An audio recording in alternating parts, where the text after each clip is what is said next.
আলহামদুলিল্লাহ।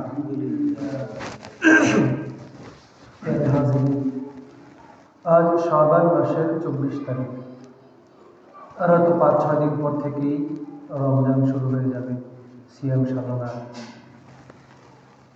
আল্লাহ, তো এই মাসকে সামনে রেখে মুমিন মুসলমান নিজেকে প্রস্তুত করবে নেক আমল করার জন্য, নিজের পরকালে মুক্তির জন্য প্রস্তুতি গ্রহণ করবে। বিগত সপ্তাহে বলা হয়েছিল যে সারা বছর আমাদের অনেক লোকসান, আমলের কমতি হয়ে থাকে, ভুল ত্রুটি বিচ্যুতি অনেক বেশি হয়, কিন্তু এই রমজান মাস এমন একটা সুযোগের মাস, একটা অফারের মাস, যেই মাসে চাইলে অনেক গুনাহ করা যায় না। কেননা একজন প্রাপ্তবয়স্ক পুরুষ মহিলা তিনি যখন রোজা রাখেন, তিনি নিজের থেকে অনেক কিছু থেকে বেঁচে থাকার চেষ্টা করেন। আর গুনাহের থেকে বেঁচে থাকতে তো কোরআন হাদিস থেকে দ্বারা আমরা বিভিন্ন আদেশ নিষেধ পেয়েই থাকি। তো এজন্য এখন থেকেই প্রস্তুতি গ্রহণ করা যে রমজান মাস আসছে, তো আমি সমস্ত রকম গুনাহ কথা থেকে নিজেকে বিরত রাখবো, বেশি থেকে বেশি রমজান মাসে নেক আমল করব। কেননা আল্লাহ রসুল সাল্লাল্লাহু আলাইহি ওয়াসাল্লাম রমজান মাসে প্রচুর পরিমাণে নেক আমলের জন্য উৎসাহিত করেছেন।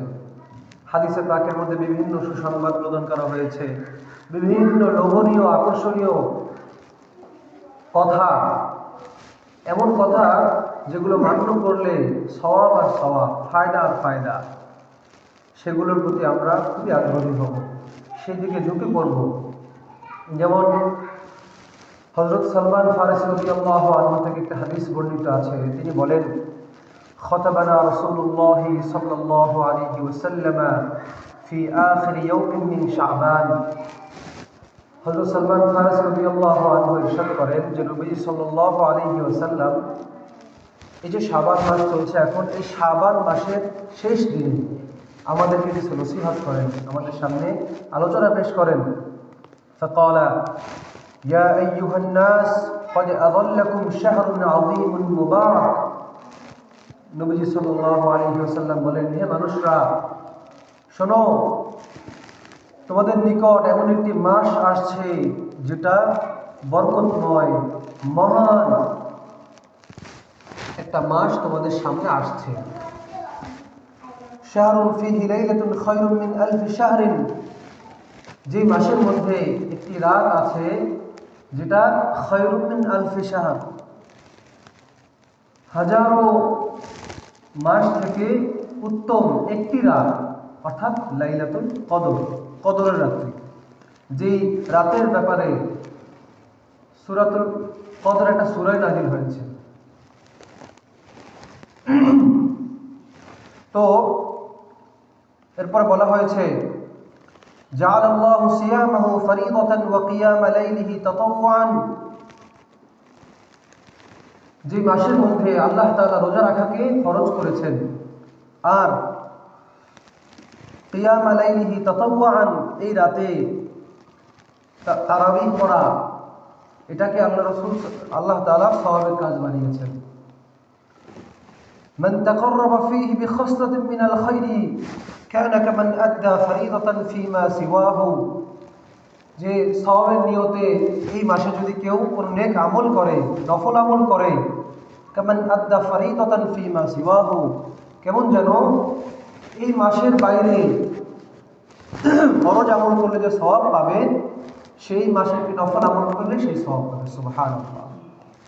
ওয়া মান আদ্দা ফরীদাতান ফীহি কানা কামান আদ্দা 70 ফরীদাতান ফীমা সিওয়াহু, আর এই মাসের মধ্যে যদি কেউ একটা ফরজ আমল করে, এই রমজান মাসের বাইরে 70টি ফরজ আমল করলে যে সওয়াব অর্জন হবে, একটি ফরজ ইবাদত করার দ্বারা সেই সওয়াব অর্জন হবে। সুবহানাল্লাহ। বলছি কামান আদ্দা 70 ফরীদাতান ফীমা সিওয়াহু, এই মাসের বাইরে 70টা ফরজ আমল করলে যে সওয়াব সে পাবে, একটা ফরজ ইবাদত করলে সেই সওয়াব পেয়ে যাবে। এরপর হাদিসে পাকের মধ্যে রাসূল করিম সাল্লাল্লাহু আলাইহি ওয়াসাল্লাম ইরশাদ করেন, ওয়া হুয়া শাহরুস সাবরি, আর এই রমজান মাস হলো ধৈর্যের মাস, সবরের মাস। ওয়াসবরু সাওয়াবুল জান্নাহ, আর এই ধৈর্য ধারণ করার প্রতিদান হলো জান্নাত। সুবহানাল্লাহ। রমজান মাসে রোজা রাখতে কত কষ্ট হয়, আমাদেরকে ধৈর্য ধারণ করতে হয়। বিভিন্ন রকমের গুনাহের সুযোগ থাকা সত্ত্বেও গুনাহ খাতা থেকে মানুষ বেঁচে থাকে, এই যে ধৈর্য ধারণ করে। আরও কত মানুষের হালাল যে কামনা থাকে সহধর্মিনীর সাথে একে অপরের, তো সেটা থেকেও সে সক্ষমতা থাকা সত্ত্বেও বিরত থাকে। তো এর প্রতিদান হলো সাওয়াবুল জান্নাহ, এর প্রতিদান হলো জান্নাত। ওয়াশাহরুল মুওয়াসাতি ওয়াশাহরুন ইউজাদু ফীহি রিজকুল মুমিনি ফীহি মান ফাত্তারা সাইমান কানা মাগফিরাতান লিযুনুবিহি ওয়া ইতকা রাকাবাতিহি মিনান নার ওয়া কানা লাহু মিসলু আজরিহি মিন গায়রি আন ইউনকাসা মিন আজরিহি শাইউন। এরপর বলা হয়েছে যে এটা হলো সহানুভূতির মাস। একে অপরের প্রতি সহানুভূতি প্রদর্শন করবে। যারা দরিদ্র, যারা বিভিন্ন রকমের অসহায়, তাদের পাশে মানুষ দাঁড়াবে। যে আল্লাহ তাআলা আপনাকে সামর্থ্য দিয়েছেন, আপনি ভালো খেতে পারছেন, ভালো কামাই রুজি আপনার আছে, বা টাকা পয়সা আছে, কিন্তু এক ব্যক্তি এরকমও আছে আপনার আশপাশে, তার ওরকম সামর্থ্য নেই, তো আপনি তার পাশে দাঁড়ালেন, গোপনে দাঁড়ান, ভিন্ন প্রকাশ্যে দাঁড়ান, তার প্রতি আপনি সহানুভূতি প্রদর্শন করলেন। এরপর বলা হয়েছে শাহরুন ইউজাদু ফীহি রিজকুল মুমিনি, যে তেমন মাস যার মধ্যে মুমিনের রিজিককে আল্লাহ তাআলা বাড়িয়ে দেন, মুমিনের রিজিককে বাড়িয়ে দেওয়া হয়। আর এর মধ্যে যে অন্য কোনো রোজাদার মুমিন ব্যক্তিকে ইফতার করাবে, কানা মাগফিরাতান লিযুনুবিহি, তাহলে এই ইফতার করানোটা তার গুনাহসমূহের ক্ষমার কারণ হবে। অর্থাৎ সে একজন রোজাদারকে ইফতার করালো, তাহলে এটা তার জন্য নাজাত প্রাপ্তির, ক্ষমা প্রাপ্তির কারণ হবে। ওয়া ইতকা রাকাবাতিহি মিনান নার, এবং জাহান্নাম থেকে তার মুক্তির কারণ হবে। আর ওয়া কানা লাহু মিসলু আজরিহি মিন গায়রি আন ইউনকাসা মিন আজরিহি শাইউন। এরপর বলা হয়েছে যে এক ব্যক্তি অপর রোজাদার ব্যক্তিকে যে ইফতার করাবে, ফলে সে এমন সওয়াব পাবে যে ওই রোজাদার ব্যক্তি যে সওয়াব পাবে রোজা রাখার কারণে, এর সম পরিমাণ সওয়াব যে ব্যক্তি ইফতার করাবে সওয়াবের নিয়তে, তাকে ওই রোজাদার ব্যক্তির সমান সওয়াব আল্লাহ তাআলা দান করবেন। কিন্তু যেই ব্যক্তি রোজাদার, তার নেক আমলে আল্লাহ তাআলা কোনো কমতি ঘটাবেন না। তাহলে আপনি আমি, সামনে আরো সুন্দর কথা আসছে হাদিসের মধ্যে, যে আমি একজন রোজাদার ব্যক্তিকে সামান্য থেকে সামান্য সাধ্য অনুযায়ী কিছু খাইয়ে, কিছু পান করিয়ে ইফতার করালাম, ফলে ওই রোজাদার ব্যক্তি যে রোজা রাখলো, সারাদিন ভর কষ্ট ক্লেশ করলো, তার সমপরিমাণ সওয়াব আমি তাকে ইফতার করানোর দ্বারা পেয়ে যাচ্ছি। এটা কত বড় একটা অফার, কত বড় একটা সুযোগ। এজন্য আমাদের স্বাস্থ্য মোতাবেক যা দিয়ে হোক না কেন, আমরা অপর রোজাদার ব্যক্তিদেরকে ইফতার করানোর চেষ্টা করব। বিশেষ করে রমজান মাসে তো মসজিদগুলোতে এই আমলটা হয়। আর এরপরে আমাদের ঘরে আমাদের ঘনিষ্ঠজন, আত্মীয়জন, বন্ধুজনদেরকে ঘরের সার্বিক পর্দানশীলতা, এরপর সুন্দর পরিবেশ বজায় রেখে অন্যকে ইফতার করানোর ফিকির করব। এরপরে বড় হাদিসে পাকের মধ্যে এই অফার পেয়ে সাহাবীরা সঙ্গে সঙ্গে নবীজি সাল্লাল্লাহু আলাইহি ওয়াসাল্লামকে জিজ্ঞেস করলেন, ইয়া রাসূলুল্লাহ, লাইসা কুল্লুনা ইয়াজিদু মা ইফতিরু সাইমা, হে রাসূল, আমাদের সবাই তো এরকম সক্ষমতা রাখে না যে আমরা রোজাদারকে ইফতার করাবো, তাহলে আমরা কি করব? তখন নবীজি সাল্লাল্লাহু আলাইহি ওয়াসাল্লাম বললেন, ইউজিল্লাহু হাযা সাওয়াবা, যে সওয়াবের কথা বলা হলো, আল্লাহ তাআলা এই সওয়াব দান করবেন। মান ফাত্তারা সাইমান আলা তামারাতিন আও শারবাতি মাইন আও মাযকাতি লাবানিন। আল্লাহ রাসূল সাল্লাল্লাহু আলাইহি ওয়াসাল্লাম বলেন যে এই যে ইফতার করানোর সওয়াবের কথা বলা হয়েছে, এই সওয়াবের ভাগীদার ওই ব্যক্তিও হবে যে শুধুমাত্র একটা খেজুর খাই অন্য ব্যক্তিকে ইফতার করালো, এক ঢোক পানি পান করিয়ে ইফতার করালো, বা এক চুমুক দুধ খাইয়ে অন্য ব্যক্তিকে ইফতার করালো, সেই ব্যক্তিও এই সওয়াবের ভাগীদার হবে, এই সওয়াব অর্জন করবে। ওয়াহুয়া শাহরুন আউয়ালুহু রাহমাতুন আওসাতুহু মাগফিরাতুন ওয়া আখিরুহু ইতকুম মিনান নার। আর এই রমজান মাস হলো এমন একটা মাস যার প্রথম দশক হলো রহমত, মাঝখানের দশক হলো মাগফিরাত, আর শেষের দশক হলো ইতকুম মিনান নার, জাহান্নাম থেকে নাজাত। সুবহানাল্লাহ। আমরা সবাই জানি রমজান মাসকে 3 ভাগে ভাগ করা হয়েছে। প্রথম 10 দিন হলো রহমতের মাস, যেটা হাদিসে বলা হলো এইমাত্র। দ্বিতীয় 10 দিন মাগফিরাত, তৃতীয় 10 দিন নাজাত।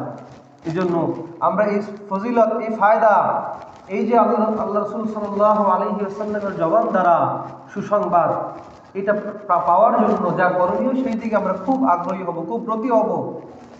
বলতেছে এরপরে খুব গুরুত্বপূর্ণ একটা কথা আসছে যে মান খাফফাফা আন মামলুকিহি ফীহি গফারাল্লাহু লাহু ওয়া আ'তাকাহু মিনান নার। নবীজি সাল্লাল্লাহু আলাইহি ওয়াসাল্লাম বলেন যে কোনো ব্যক্তি এরকম যে তার অধীনে কোনো চাকর আছে, কোনো কর্মচারী আছে, কিংবা তার কোনো খাদেম আছে, তার উপর তাখফিফ করলো, তার উপর একটু হালকা মনে করে দিল তার কাজকে। যে পরিমাণ কাজ রোজা ছাড়া অন্য অন্য সময় করাইতো, এখন একটু কমিয়ে দিছে যে তুমি রোজা রাখবা, সেজন্য তোমাকে আমি কাজ কমিয়ে দিলাম। কাজ কমায় করবা যেন তোমার রোজা রাখতে কষ্ট না হয়, অসুস্থ হয়ে না পড়ে, বা কাজের বাহানায় সে রোজা রাখা ছেড়ে দেয়, এরকমটা না হয়। তো এই জন্য যদি কেউ তার কর্মচারীর উপরে, তার খাদেমের উপরে, কিংবা তার গোলামের উপরে হালকা করে দেয়, কাজকে সহজ করে দেয়, হাদিসে পাকের মধ্যে বলা হয়েছে গফরাল্লাহু ওয়া আ'তাকাহু মিনান নার, আল্লাহ রাব্বুল আলামিন তাআলা তাকে ক্ষমা করে দিবেন, জাহান্নাম থেকে তাকে নাজাত দান করবেন। এজন্য অনেক মানুষ আমরা আছি, ব্যবসায়ী হই কিংবা যে কোনো কিছু হোক না কেন, যার অধীনে অন্য মানুষ কাজ করে, শ্রমিক, কর্মচারী, যাই হোক না কেন, তো আমরা এই মাসের খাতিরে ওই সমস্ত শ্রমিকদের উপরে, ওই সমস্ত কর্মচারীদের উপরে, ওই সমস্ত অধীনস্থদের উপরে আমরা যদি কমিয়ে দেই, হালকা করে দেই, তাহলে হাদিসের মধ্যে নবীজি সাল্লাল্লাহু আলাইহি ওয়াসাল্লাম যে কথা বলেছেন যে আল্লাহ তাআলা তাকে ক্ষমা করে দিবেন, জাহান্নাম থেকে তাকে মুক্তি দান করবেন, এটা কি সেই কথা যে নবীজিকে বলা হয় সাদিকুল মাসদুক, যিনি সত্যবাদী, যিনি সত্যায়িত আল্লাহ তাআলার দ্বারা। তো তাহলে আমরা এই কাজটা করব যে আমাদের উপর, যে আমাদের যারা কর্মচারীরা আছেন, আমাদের অধীনস্থ যারা আছেন, তাদের কাজগুলোকে আমরা হালকা করে দিব। ওয়াস্তাকসিরু ফীহি মিন আরবা'i খিসালিন, এরপর বলা হয়েছে যে এই মাসের মধ্যে 4টা কাজ বেশি বেশি করে করার জন্য, যে খাসলাতাইনি তুরদাউনা বিহিমা রাব্বাকুম ওয়া খাসলাতাইনি লা গিনাআ বিকুম আনহুমা, যে এমন 2টা কাজ যেটার দ্বারা তোমরা তোমাদের রবকে সন্তুষ্ট করবে, খুশি করবে, আর এমন 2টা কাজ যেটা হলো যা না করলে তোমাদের কোনো উপায় নাই। ফাআম্মাল খাসলাতান আল্লাতান তুরদাউনা বিহিমা রাব্বাকুম, আর ওই 2টা কাজ, মানে খাসলাত, যার দ্বারা তোমাদের প্রতিপালকের সন্তুষ্টি অর্জন করবে, সেটা একটা হলো যে ফাশাহাদাতু আল্লা ইলাহা ইল্লাল্লাহ ওয়া তাস্তাগফিরুনাহু। এক নম্বরে বলা হয়েছে যেই কাজের দ্বারা আমাদের প্রতিপালকের সন্তুষ্টি আমরা অর্জন করব, এক নম্বরে বলা হয়েছে বেশি বেশি কালিমার সাক্ষী দেওয়া, কালিমা তাইয়্যিবা পাঠ করা, লা ইলাহা ইল্লাল্লাহ, বেশি বেশি কালিমার জিকির করা, আর তাস্তাগফিরুনাহু, তোমাদের প্রতিপালকের কাছে ক্ষমা চাইবে, আল্লাহ তাআলার কাছে ক্ষমা চাওয়া। ওয়া আম্মাল খাসলাতানি আল্লাতানি লা গিনাআ বিকুম আনহুমা, আর ওই 2টা খাসলাত, 2টা কাজ যেটা না করে তোমাদের কোনো উপায় নেই, তা হলো সেটা হলো গিয়ে ফাতাসআলুনাল্লাহাল জান্নাতা ওয়া তাআওয়াদুনা বিহি মিনান নার, যে আল্লাহ তাআলার কাছে জান্নাত কামনা করবে, আর অন্যটা হলো জাহান্নাম থেকে মুক্তি চাইবে। এজন্য এই মাসে বেশি বেশি আল্লাহ তাআলার কাছে জান্নাত চাইবো, বেশি বেশি জাহান্নাম থেকে মুক্তি চাইবো। এ ব্যাপারে একটা দোয়া আছে যে আল্লাহুম্মা ইন্নী আসআলুকাল জান্নাতা ওয়া আউযু বিকা মিনান নার, অথবা বহু বচনে বলা যেতে পারে আল্লাহুম্মা ইন্না নাসআলুকাল জান্নাতা ওয়া নাউযু বিকা মিনান নার, হে আল্লাহ, নিশ্চয়ই আমি আপনার নিকটে জান্নাত প্রার্থনা করছি এবং জাহান্নাম থেকে মুক্তি চাচ্ছি। যার বাংলা হলো এটা, আর আরবি আল্লাহুম্মা ইন্না নাসআলুকাল জান্নাতা ওয়া নাউযু বিকা মিনান নার। এরপরে হাদিসের মধ্যে বলা হয়েছে যে ومن أشبع فيه صائما سقاه الله من حوضه شربة لا يظمأ حتى يدخل الجنة। আর বলা হয়েছে রমজান মাসে কোনো রোজাদার ব্যক্তিকে যদি কেউ পরিতৃপ্ত করে, অর্থাৎ ভালো মতন খাবার খাওয়ায় যার দ্বারা সে তৃপ্ত হয়, তার ক্ষুধা পরিপূর্ণভাবে মিটে যায়, তাহলে আল্লাহ তাআলা তাকে কিয়ামতের দিন এমনভাবে পরিতৃপ্ত করবেন আমার হাউজে কাউসার থেকে, একেবারে জান্নাতে যাওয়ার আগ পর্যন্ত সে আর কখনো পিপাসার্ত হবে না, ক্ষুধার্ত হবে না। সুবহানাল্লাহ। এজন্য আমরা বিশেষ করে রোজাদারদেরকে খাওয়ানোর ব্যাপারে খুব ফিকিরমন্দ হব। আর অন্য জায়গায় বলা হয়েছে যে উ'তিয়াত উম্মতি খামসু খিসালিন ফি রমাদান লাম তু'তাহু উম্মাতুন ক্বাবলাহুম। খুব সংক্ষেপে বলছি যে বলা হয়েছে নবী সাল্লাল্লাহু আলাইহি ওয়াসাল্লাম বলেছেন আমার উম্মতকে 5টা বিষয় এমন দেওয়া হয়েছে যে আমার পূর্বে কোনো উম্মতকে এই কাজ, এই সম্মান, এই ব্যাপার দেওয়া হয় নাই। খুলুফু ফামিস সাইমি আতয়াবু ইনদাল্লাহ মিন রিহিল মিসকি। রোজাদার ব্যক্তির মুখের দুর্গন্ধ আল্লাহ তাআলার নিকটে এত এত পছন্দনীয় যে মিশকের সুগন্ধির চেয়েও আল্লাহ তাআলার কাছে প্রিয়। রোজা রাখার কারণে আমাদের পাকস্থলী খালি থাকে, ক্ষুধার্ত থাকে, এর ফলে ভিতর থেকে একটা গন্ধ প্রত্যেকটা মানুষের ভিতর থেকে আসে। তো এই দুর্গন্ধটা আল্লাহ তাআলার নিকট মিশকের সুঘ্রাণের চেয়েও অতি প্রিয়। ওয়াতাস্তাগফিরু লাহু আল মালায়েকাতু হাত্তা ইফতিরা। আর রোজাদার ব্যক্তির জন্য ক্ষমা চায়, মাগফিরাতের দোয়া করে ফেরেশতারা। রোজাদার ব্যক্তি যতক্ষণ না ইফতার করে ততক্ষণ পর্যন্ত রোজাদার ব্যক্তির জন্য ফেরেশতারা মাগফিরাতের দোয়া করতে থাকেন। সুবহানাল্লাহ। আর আল্লাহ তাআলা ওয়ায়ুযায়্যিনুল্লাহু লাহু কুল্লা ইয়াওমিন জান্নাতাহু সুম্মা ইয়াকুলুল্লাহু তাআলা। আর আল্লাহ তাআলা প্রত্যেক দিন রোজাদার ব্যক্তির জন্য তার জান্নাতকে সুসজ্জিত করতে থাকেন। এরপরে বলেন যে অতি সত্তর দুনিয়ার কষ্টগুলো সরিয়ে তোমার কাছে আমার নেক বান্দাবান্দিরা আসবে। জান্নাতকে সুসজ্জিত করেন আল্লাহ তাআলা। এরপরে বলেন হে জান্নাত, তোমার কাছে আমার এই বান্দাবান্দিরা, যারা নেককার বান্দাবান্দিরা দুনিয়াতে কষ্ট করছে, তাদের মৃত্যু হওয়ার পর অতি সত্তরই তোমার নিকট আমার বান্দাবান্দিরা আসছে। এরপরে বলা হয়েছে গুরুত্বপূর্ণ কথা যে ওয়াতুসাফফাদু ফীহি মারাদাতুশ শায়াতিন ফালা ইয়াখলুসুনা ফীহি। আর এই রমজান মাসে অবাধ্য দুষ্ট শয়তানদেরকে, জিন্নাতদেরকে আল্লাহ তাআলা আবদ্ধ করে রাখেন, শৃঙ্খলাবদ্ধ করে রাখেন। ফলে অন্যান্য সময় যে সমস্ত খারাপ কাজ পর্যন্ত তারা পৌঁছাতো, এই রমজান মাসে তারা তা করতে পারে না। কিন্তু আগেও বলেছিলাম যে সমস্ত মানুষ খারাপ কাজের উপর একেবারে মুদাওয়ামাত, তারা অনেকেই খারাপ কাজ থেকে বিরত থাকতে পারে না। সারা বছর যে গুলিতে করে আসছে তারা সেভাবে করতে থাকে অনেকেই। এরপরে বলা হয়েছে ওয়ায়ুগফারু লাহুম ফি আখিরি লাইলাতিন। আর এই রমজান মাসের শেষ রাত্রিতে আল্লাহ তাআলা সমস্ত রোজাদার বান্দাবান্দীদেরকে ক্ষমা করে দেন। তখন সাহাবা একরাম আল্লাহ রাসূল সাল্লাল্লাহু আলাইহি ওয়াসাল্লামকে জিজ্ঞেস করলেন, ইয়া রাসূলুল্লাহ আহিয়া লাইলাতুল কদরি, ওই রাতটা কি লাইলাতুল কদরের রাত? নবীজি বললেন না, ওয়ালাকিন্নাল আমিলা ইন্নামা তুওয়াফা আজরাহু ইযা কাদা আমালাহু। কদরের রাতে তো ভিন্ন ফজিলত আছে। আর কথা হচ্ছে যে কোনো কর্মচারী যখন তার কাজ শেষ করে, মালিক কি তার প্রাপ্যতাকে বুঝিয়ে দেন না? নবীজি বলেছেন এই কথা। সুতরাং রমজান মাস আমরা কষ্ট করব, মেহনত করব, রোজা রাখবো, সমস্ত রকম গুনাহ থেকে বেঁচে থাকবো, যত বেশি নেক আমল করব, এর প্রতিদান আল্লাহ তাআলা শেষের দিন আমাদেরকে প্রদান করবেন। এটা বাহ্যিকভাবে হয়তো আমরা দেখি না, কিন্তু আল্লাহ রাব্বুল আলামিন প্রদান করবেন। এই জন্য এই রমজান মাসকে আমরা গনিমত মনে করে, রমজানের হক আদায় করে আমরা সবাই রোজা রাখবো। আল্লাহ রাব্বুল আলামিন আমাদেরকে ভরপুর তৌফিক দান করেন বলে আমিন। ওয়া আখিরু দাওয়ানা আলহামদুলিল্লাহি রাব্বিল আলামিন।